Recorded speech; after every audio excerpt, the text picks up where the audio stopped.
है अब की बार जो है लोकसभा का प्रत्याशी की टिकट दी है, क्या कहना है आज हम कार्य लेकर लोकसभा के?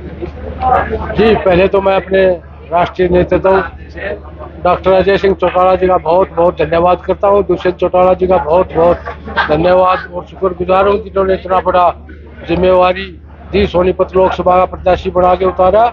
और मुझे पूर्ण विश्वास है कि सोनीपत से जो किसान कमेरे गरीब की आवाज़ जो लोकसभा में जाती थी, अब की बार फिर किसान कमेरे युवा और गरीब दलित की आवाज़ सोनीपत लोकसभा में पहुंचे।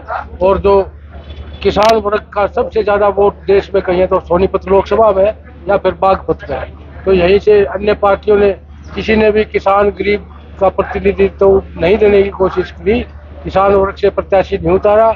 एक पार्टी तो यहाँ हरिद्वार से एक पंडित सतपाल जी है, ले गए हैं, वो मंदिर में पूजा पाठ करते हैं, वहाँ क्या करते हैं। और एक ये मोहन लाल पंडित जी हैं जो व्यापारी बताए गए, बहुत बड़े खनन के। तो किसान वर्ग से कोई भी नहीं आया कि उनका प्रतिनिधि बनकर जननायक जनता पार्टी ने किसान वर्ग का मान सम्मान किया है और इन पार्टियों ने किसान को पीछे धकेलने का काम किया है। तो आज किसान वर्ग में भारी उत्साह, जब से जननायक जनता पार्टी ने मुझे प्रत्याशी बना के उतारा है तो किसान वर्ग में जोश है। उन्हें वोट डालने का रास्ता मिल गया जो दोनों पार्टियों ने बंद कर दिया था। तो आज ये भाईचारे का चुनाव इतना बढ़ता जा रहा है, आज ही इतना परिवर्तन हो गया। बीजेपी डरी हुई है हमारे आने के बाद। हमें लगता है बीजेपी अपने प्रत्याशी ना बदलते जब से जननायक जनता पार्टी के प्रत्याशियों की सूची आई है। करनाल में जैसे मजबूत देवेंद्र कादियान भी उतरे हैं और ये जो 10 के 10 प्रत्याशी हमारे आज उतर चुके हैं। हिसार, सिरसा, भिवानी, सोनीपत सब जगह आज जेजेपी पार्टी प्रत्याशी उतारते मुकाबले की स्थिति में। सर, चुनावी मुद्दे क्या रहेंगे? चुनावी मुद्दे यही है, किसान युवा दलित की आवाज को लोकसभा में लेकर जाना है, यही मुद्दा है। और जो आज बीजेपी ने प्रत्येक वर्ग की जो खून के आंसू रुलाए हैं, जन विरोधी नीतियां लेकर आए हैं, इनका कोई सरोकार नहीं। जब तक हम इनकी सरकार में साझेदार थे, जब तक प्रत्येक वर्ग की भलाई के काम हुए, चाहे किसान की फसल को तुरंत बिकवाने का काम और तुरंत उसकी पेमेंट होती थी। आज देख लीजिए मंडियों का हाल, एक एक महीने से किसान को पेमेंट नहीं मिल पाई उसकी फसल की और 3-3 दिन तक किसान मंडी में लेटा रहता, ना फसलों का उठान होता। और किस प्रकार से दुष्यंत चौटाला जी ने महिलाओं को 50% स्थानीय पंचायती चुनाव में आरक्षण दिलाने का काम किया और 8% ओबीसी वर्ग को भी आरक्षण दिलवाया। और युवाओं के लिए जो 75% एक विधानसभा में कानून बनवाया, चाहे उसमें आज सुप्रीम कोर्ट में किसी ने चुनौती दी है, उस पर भी मजबूती से दुष्यंत चौटाला जी कोर्ट की लड़ाई भी लड़ने में लगे हुए और उसको लागू करवा के दिखाएंगे हरियाणा में। जो एक बगैर बहुमत होने के बाद भी एक ऐसे नेता है जिन्हें 10 विधायकों की एक मामूली सी संख्या होने के बाद एक दो कलम में बहुत कम शाही थी, इतने ज्यादा काम करके दिखा दिए कि दुष्यंत चौटाला के सिवा कोई नहीं करके दिखा सकता था।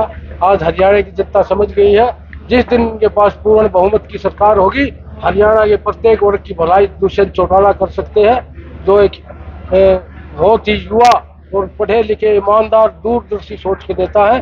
तो आज हरियाणा की जनता ने अपना भविष्य दुष्यंत चौटाला जी को मान लिया है और ये बहुत ही बड़ी ताकत बन के उभरेंगे इस लोकसभा चुनाव में। लेकिन कई स्थानों पर जो है जेजेपी का और बीजेपी का विरोध हो रहा है। बीजेपी का हो रहा है, जेजेपी का तो 2-4 जगह कांग्रेस ने करने की कोशिश की थी, वो बेनकाब हो गए, कांग्रेस के पदाधिकारी निकले। अब देखो कल भी दुष्यंत चौटाला जी के उचाना और उधर दौरे थे, फोटो आए किस प्रकार महिला बच्चे नाच गा कर बैंड बाजे से स्वागत कर रहे हैं, किसान ट्रैक्टरों पर बिठा के ले जा रहे हैं गाँव के अंदर। ये तो 2-4 दिन कोशिश करी थी, कांग्रेस का षड्यंत्र हो गया, फिर बीजेपी का हाथ विरोध हो रहा है। बीजेपी का तो हर जगह विरोध हो रहा है। इससे पहले भी चुनाव लड़ा था बड़ौदा हल्के का, तीसरे नंबर पर रहे थे। आप किससे फाइट मानते हैं आप? हम बीजेपी से फाइट मानते हैं, कांग्रेस तो फाइट में ही नहीं है। कांग्रेस का तो प्रत्याशी उसकी खुद की वोट नहीं आ, उसकी तो वोट हरिद्वार में है, वहाँ 2 चुनाव हारा था। हमारा तो बीजेपी के प्रत्याशी से मुकाबला है। बीजेपी का जो गठबंधन टूटा, जब कांग्रेस की तरफ से बयान आया था कि जो गठबंधन तोड़ा गया है ये बीजेपी की साजिश है और जेजेपी बीजेपी को जिताने के लिए। विपक्ष वाले तो ऐसे ही बोलते हैं, हमने तो चुनाव लड़ना था 10 की 10 लोकसभा में, उनके साथ कैसे चुनाव लड़ लिया? वो तो हमें कोशिश कर रहे थे हमारे साथ लड़ लो, हमने तो 10 की 10 पे लड़ना, 10 की 10 पे वो तैयार नहीं थे। एक बात और सर, हरियाणा बेरोजगारी में नंबर 1 पर है। हाँ। शिक्षा, स्वास्थ्य और रोजगार को लेकर कितना काम किया जाएगा हरियाणा? देखो मैं मानता हूँ शिक्षा, स्वास्थ्य और जो रोड है, ये सरकार की देना प्राथमिकता है, निःशुल्क देना। ये जिस दिन सरकार शिक्षा, स्वास्थ्य और ये रोड, रास्ते निःशुल्क देने लग जाएंगे, टोल हटा देंगे, सरकार अस्पताल फ्री हो जाएंगे, स्कूल फ्री हो जाएंगे, उस दिन मैं मानूंगा कि वो वास्तविक सरकार है। सर, जेजेपी की तरफ से ये भी घोषणा की गई थी जब 2019 में चुनाव लड़ा, युवाओं के लिए 75% रोजगार की व्यवस्था और बुढ़ापा पेंशन है क्या उन दोनों में से कोई काम पूरा नहीं हुआ? क्यों नहीं हुआ? विधानसभा में कानून बनवा दिया। अगर कोई न्यायालय में चुनौती दे, न्यायालय से तो बढ़कर कोई चीज नहीं है। अब फैसला न्यायालय ने करना, वहाँ मजबूती से पक्ष रख रहे हैं। इनका काम तो सिर्फ विधानसभा में कानून बनवाना था, वो बनवा के दिखा दिया और वो लागू भी होगा। उच्च न्यायालय में मजबूती से लड़ाई को लड़ा जा रहा है सुप्रीम कोर्ट में, वहाँ भी जीतेंगे, हमें पूर्ण विश्वास है। और रही बुढ़ापा पेंशन की बात, 3000 तक करवाते ले गए हम, बगैर बहुमत होने के बाद भी। 18 प्रदेशों में बीजेपी की सरकार है, किसी में 1500 से ऊपर ज्यादा नहीं। 3000 अकेले हरियाणा में वो है तो दुष्यंत चौटाला की वजह से है। क्या पढ़े लिखे को फारसी क्या, तो आप तो दुनिया, आपको समाज का चौथा स्तंभ है और आप देख रहे हैं कि लोगों में उत्साह और जोश है, और ये जोश और जुनून कहीं ना कहीं आक्रोश है कांग्रेस के प्रति भी और बीजेपी के प्रति भी। तो कांग्रेस की भी लड़ाई लड़ने का काम आज जेजेपी कर रही है, क्योंकि 36 बिरादरी के लोगों में 20 लाख वोटरों में क्या कांग्रेस को एक भी उम्मीदवार यहाँ का लोकल नहीं मिला कि उन्होंने बाहर से प्रत्याशी हायर करना पड़ा। और वो कहते थे कि भाई हम कि जेजेपी तो वोट काटने के लिए आई हुई है। मैं उन लोगों से ये पूछना चाहता हूँ कि भिवानी महेंद्रगढ़ में आप लोगों ने जेजेपी की वोट काटने के लिए रावदान सिंह को वहां पे भेजा कि हमारा जब पहले से प्रत्याशी राव बहादुर वहां से घोषित कर दिया था हमने 10, 12, 15 दिन पहले, तो क्या रावदान सिंह को आपने जेजेपी की वोट काटने के लिए भेजा?